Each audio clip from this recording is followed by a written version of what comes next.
ભગવાન જગન્નાથની 148મી રથયાત્રા આજે નીકળવા જઈ રહી છે। ભગવાન જગન્નાથ તેમના બહેન સુભદ્રા અને ભાઈ બળભદ્ર સાથે આજે નગરચર્યાએ નીકળશે, ત્યારે નગરચર્યાએ નીકળવાની સંપૂર્ણ તૈયારી તડામાર થઈ ગઈ છે। અને તમે જે પ્રકારના દ્રશ્યો જોઈ રહ્યા છો તે પ્રમાણે અહીં જે ભગવાન જગન્નાથ અને તેમના ભાઈ અને બહેનના જે 3 રથ છે તે તૈયાર કરવામાં આવી રહ્યા છે, તે તૈયાર થઈ રહ્યા છે।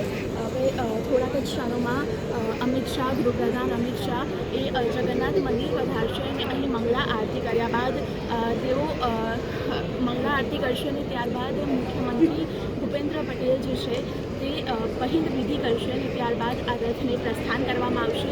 જે પ્રકારે તમે જોઈ રહ્યા છો આ ભગવાન જગન્નાથનો જે રથ છે તે તૈયાર થઈ ચૂક્યો છે અને ભગવાન જગન્નાથના રથની સાથે જ તેમના બહેન સુભદ્રાજી અને તેમના ભાઈ બળભદ્રજીનો રથ પણ તૈયાર થઈ ચૂક્યો છે। જે પ્રકારના દ્રશ્યો તમને જગન્નાથ મંદિરમાં જોવા મળી રહ્યા છે તે પ્રમાણે અહીં ભગવાન જગન્નાથજીના રથની સાથે તેમના બહેન સુભદ્રાજી અને ભાઈ બળભદ્રજીના રથના દ્રશ્યો પણ જોવા મળી રહ્યા છે।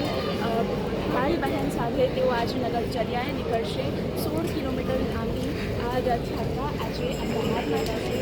સવારના 7 વાગે આ રથયાત્રા શરૂ થશે, જેમાં જગન્નાથ મંદિરથી આ રથયાત્રા શરૂ થશે, જેમાં મુખ્યમંત્રી જે રાજ્યના પ્રથમ નાગરિક તરીકે માનવામાં આવે છે તેઓ પહિંદ વિધિ કરશે અને પહિંદ વિધિ કર્યા બાદ તેઓ આ રથને પ્રસ્થાન કરાવશે।